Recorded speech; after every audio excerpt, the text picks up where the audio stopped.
Hello everyone, welcome back to my channel. ఎలా ఉన్నారండి అందరూ? నేనైతే చాలా బాగున్నాను. మీరందరూ కూడా ఇంకా బాగుండాలని మనస్ఫూర్తిగా కోరుకుంటున్నాను. ఇంకా ఇవాల్టి వీడియో వచ్చేసి పైనాపిల్ కేసర్ చేస్తున్నానండి ప్రసాదంగా. ఈ పైనాపిల్ కేసర్ చాలా సింపుల్గా చేసుకోవచ్చు. ప్రాసెస్ అంతా చూపిస్తాను, చూసేయండి. దానికోసం ముందుగా ఇలా బాగా పండిన ఒక పైనాపిల్ని తీసుకొని చిన్న చిన్న ముక్కలుగా కట్ చేసుకుంటున్నాను. పైనాపిల్ బాగా పండి ఉండాలండి, అప్పుడే మనకి పులుపు అనేది తగలకుండా ఉంటుంది. ఇప్పుడు దానికి కావాల్సిన ఇంగ్రీడియంట్స్ అన్నీ చెప్తాను. నెయ్యి, అలాగే ఇలాచి అండ్ పైనాపిల్ కట్ చేసుకున్నాం కదా అవి, అండ్ బొంబాయి రవ్వ, ఉప్మా రవ్వ అని కూడా అంటారు. అలాగే ఎండు ద్రాక్ష అండ్ జీడిపప్పు, అలాగే 1 కప్ షుగర్ అండి. బొంబాయి రవ్వ 1 కప్ తీసుకున్నాం కదా, దానికి సరిపడగా షుగర్ కూడా తీసుకున్నాను. And water.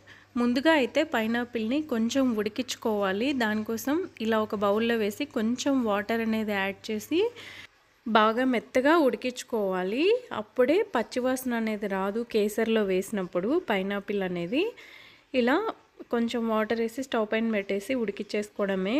ఫ్లేమ్ అనేది ఫస్ట్ అయితే 1 మినిట్ మీడియంలోనే ఉంచండి, తర్వాత లో ఫ్లేమ్లో ఉంచి సాఫ్ట్గా అయ్యేంత వరకు ఉడికించుకోవాలి.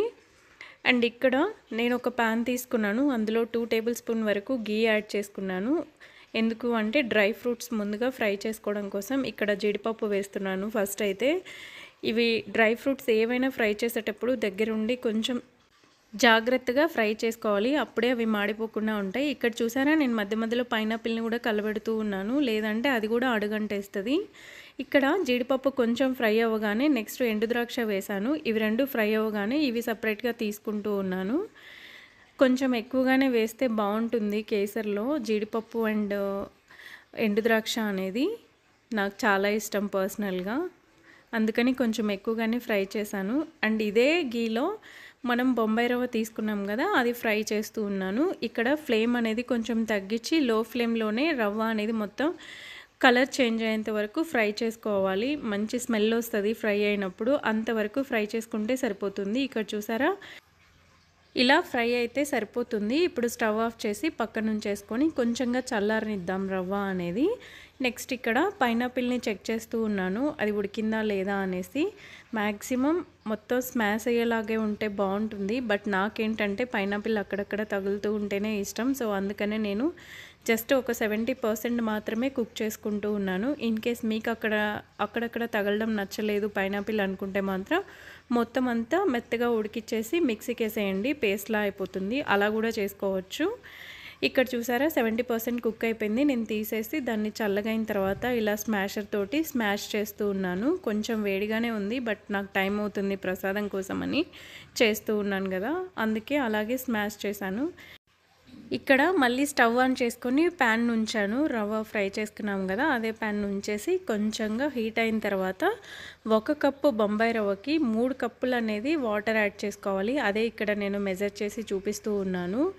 రవ్వ వెంటనే వాటర్ ఇందాక వేడిగా ఉన్నప్పుడే వేసుంటే ఉండల్లాగా అయిపోతుందండి, అందుకే కొంచెం చల్లారిన తర్వాత వాటర్ అనేది యాడ్ చేస్తూ ఉన్నాను.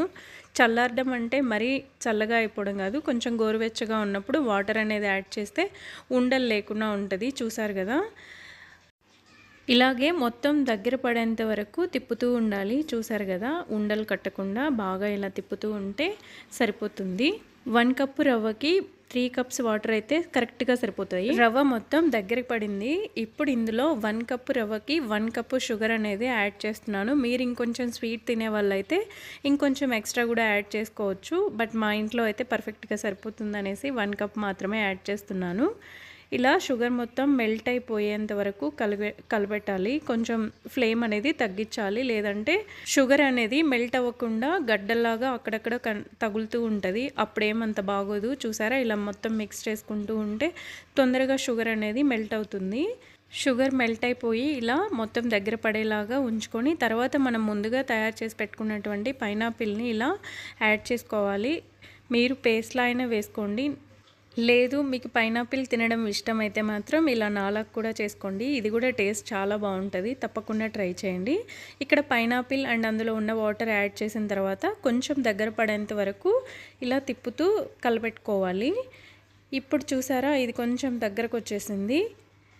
ఇలా మొత్తం వాటర్ అంతా అబ్జర్వ్ అయ్యి ఈ స్టేజ్లో మనం కొంచెంగా గీ అనేది యాడ్ చేసుకోవాలి. ఒక 1.5 టేబుల్ స్పూన్ వరకు యాడ్ చేశాను నేను. మీ ఇష్టం అండి, గీ అనేది మీకు ఇష్టమైతే మాత్రం ఇంకొంచెం ఎక్కువ వేసుకున్నా సరే కేసర్లో చాలా బాగుంటుంది. ఇక్కడ నేను ఎలాంటి ఫుడ్ కలర్స్ యూజ్ చేయట్లేదు. మీకు ఇన్ కేస్ కావాలి అంటే యాడ్ చేసుకోవచ్చు. ఫ్లేవర్ కోసం కొంచెంగా నేను ఇలాచీ కూడా క్రష్ చేసి యాడ్ చేస్తూ ఉన్నాను. టేస్ట్ అయితే చాలా బాగుంటుంది కేసర్, తప్పకుండా ట్రై చేయండి అందరూ. అండ్ ఇలా మొత్తం ఇలాచీ అన్నీ వేసిన తర్వాత ఇంకా ఫైనల్లీ మనం ముందుగా ఫ్రై చేసి పెట్టుకున్నటువంటి డ్రై ఫ్రూట్స్ అన్నీ వేసుకోవాలి. అంతే అండి, ఈ డ్రై ఫ్రూట్స్ వేసుకొని కేసర్ మొత్తం ఫ్యాన్కి సపరేట్ అయ్యేంత వరకు ఇలా ఉంచేసుకొని స్టవ్ ఆఫ్ చేసుకోవడమే. చాలా సింపుల్ అండ్ ఈజీ అనమాట. తప్పకుండా ట్రై చేయండి అందరూ. ట్రై చేసి మీకు ఎలా వచ్చిందో కూడా నాకు కమెంట్ సెక్షన్లో కమెంట్ చేయండి. ఇక్కడ నేను ప్రసాదంగా కుక్ చేస్తున్నాను కాబట్టి కొంచెంగా పచ్చకర్పూరం అనేది యాడ్ చేస్తున్నాను. ఫ్లేవర్ కానీ స్మెల్ కానీ చాలా చాలా బాగుంటుంది. దేవుడికి పెట్టే ప్రసాదంలో డెఫినెట్గా నేనైతే యాడ్ చేస్తాను. చూసారు కదా, అంతే అండి ఇవాల్టి వీడియో. నా వీడియో నచ్చినట్టయితే please subscribe to my channel. ఇప్పటి వరకు సబ్స్క్రైబ్ చేసుకొని వాళ్ళు ఉంటే ప్లీజ్ సబ్స్క్రైబ్ చేసుకొని చూడండి. Thank you. See you in the next video.